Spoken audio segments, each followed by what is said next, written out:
نحمدہ و نصلی علی رسولہ الکریم اما بعد بسم اللہ الرحمن الرحیم۔ میرے دوستو، بزرگوں، بھائیوں، آج آپ کی خدمت میں سورۃ رحمان کی فضیلت اور خواص بیان کرنے جا رہا ہوں۔ پہلے تھوڑی سی فضیلت بیان کرتا ہوں آپ کی خدمت میں۔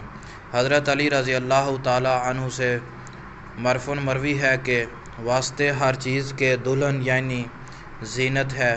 قرآن پاک کی دلہن خوبصورتی سورۃ رحمان ہے۔ ترمذی میں حضرت جابر رضی اللہ تعالی عنہ سے روایت ہے کہ رسول اللہ صلی اللہ علیہ وسلم نے کچھ لوگوں کے سامنے سورۃ رحمان پوری تلاوت فرمائی۔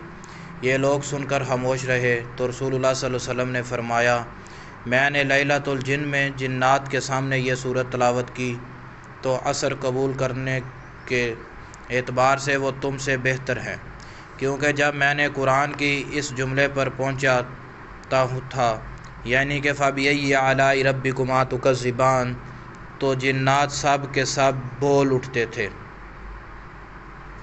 یعنی کہ اے ہمارے پروردگار، ہم آپ کی کسی بھی نعمت کی تکذیب و ناشکری نہ کریں گے، آپ ہی کے لیے حمد ہے۔ میرے دوستو، سورۃ رحمان کے خاص توجہ فرمائیں۔ جس شخص کا سینہ تنگ ہو، یعنی قرات پڑھتے وقت، غلط کہتے وقت یا کسی سے بات کرتے وقت اس کا سانس پھول جاتا ہو، تو اس مرض سے نجات کے لیے 41 دن تک روزانہ بعد نماز عشاء 1 مرتبہ سورۃ رحمان مکمل پڑھے، انشاءاللہ تعالی اس مرض سے نجات حاصل ہوگا۔ دوسرا، سورۃ رحمان کی زکوٰۃ دے کر اس مبارک سورت کی تلاوت کرنا بہت فائدہ مند ہے۔ یعنی کہ زکوٰۃ کی یہ ہے کہ زکوٰۃ دینے والا 7 دن تک متواتر روزہ رکھے، مسجد میں اعتکاف کرے اور اعتکاف کی حالت میں 141 مرتبہ روزانہ باوضو اس مبارک سورت کو پڑھے۔ اس کے بعد 3 مرتبہ روزانہ بعد نماز عشاء فجر ہمیشہ اس سورت کو پڑھتا رہے، انشاءاللہ تعالی سورت مبارکہ کے قبضے میں رہے گا۔ زکوٰۃ دینے کے بعد ایک سفید تار یعنی دھاگے کا سوت 1.25 گز لمبا ہاتھ میں لے کر 11 مرتبہ درود شریف پڑھ کر اس مبارکہ سورت کو پڑھنا شروع کرے۔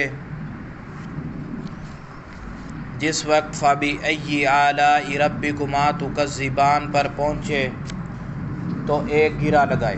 اسی طرح ہر ایک فَبِأَيِّ آلَاءِ رَبِّكُمَا تُكَذِّبَانِ کے بعد ایک گرہ لگاتا رہے۔ سورت ختم ہونے کے بعد 11 مرتبہ درود شریف پڑھ کر کنڈا تیار کرے، چچک والے بچے کے گلے میں ڈالے، انشاءاللہ تعالی چچک کے مرض سے آنکھ، کان، ناک کی سلامتی کے ساتھ بچہ صحت یاب ہوگا اور چچک کی وجہ سے اس کو نقصان نہ پہنچے گا۔ اس طرح گنڈا بنا کر اسیب کے گلے میں ڈال دے، اللہ تعالی اسیب کے اثر سے محفوظ رکھے گا، اور جس کی آنکھ دکھتی ہو اس کے گلے میں ڈالے تو آنکھوں کے مرض دور ہو جائیں گے۔ میرے دوستو، سورۃ رحمان کے بے شمار فوائد اور بے شمار فضیلتیں ہیں۔ میں ایک بلڈ کینسر کا بھی آپ کی خدمت میں سورۃ رحمان کا وظیفہ بیان کرنے جا رہا ہوں۔ ہمارے اس یوٹیوب چینل پر سورۃ رحمان کا ایک رقیہ ہے۔ ایک تو وہ آپ سنا کرو، دوسرے نمبر پر جس بندے کو بلڈ کینسر ہو اس کو چاہیے کہ ہر نماز کے بعد اونچی آواز میں 1 مرتبہ سورۃ رحمان کی تلاوت کر لیا کرے۔ جب ایک دفعہ سورۃ رحمان کی تلاوت کر لیا کرے گا، اگر بندہ نہیں پڑھ سکتا تو وہ ہمارا رقیہ جو ہے وہ توجہ کے ساتھ سن لیا کرے۔ اگر جنات والے مریض کے اوپر سورۃ رحمان پڑھی جائے تو انشاءاللہ تعالی جن بھاگ جائے گا۔ اگر جادو والا مریض سورۃ رحمان ہر روز صبح و شام 1 دفعہ پڑھے تو انشاءاللہ تعالی اللہ کے خاص فضل و کرم سے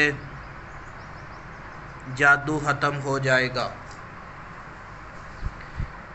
کوئی بھی وظیفہ کرنے سے پہلے ایک بات ضرور توجہ فرمائیں، جو بھی وظیفہ کیا جائے مسلسل پابندی کے ساتھ کیا جائے۔ جب وظیفے میں ناغے ہوتے ہیں تو وظیفہ اثر نہیں دکھاتا۔ جس ترتیب سے میں نے آپ کی خدمت میں وظیفے بیان کیے ہیں، آپ اسی ترتیب سے کریں، انشاءاللہ پورا نفع حاصل ہوگا۔ اسی کے ساتھ میں اجازت چاہوں گا۔ السلام علیکم ورحمۃ اللہ وبرکاتہ۔